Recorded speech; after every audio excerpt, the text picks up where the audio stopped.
Chan dam tun min shuai na lam tlong ka thlir le ta khong ai na in min chan dama khong ai na in min nun sa chi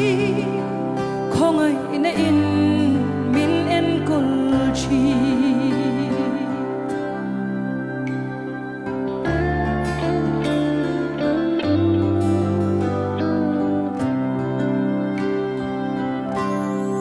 khong ai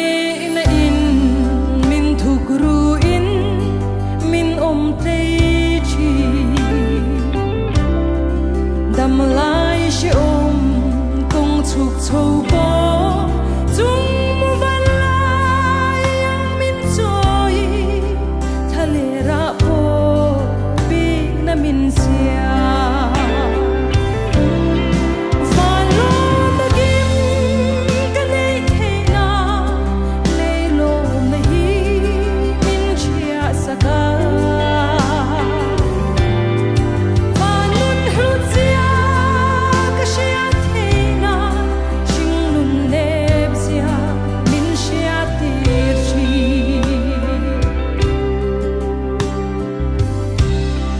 Kama hian fia na tin re aron tira ama vegin min he saka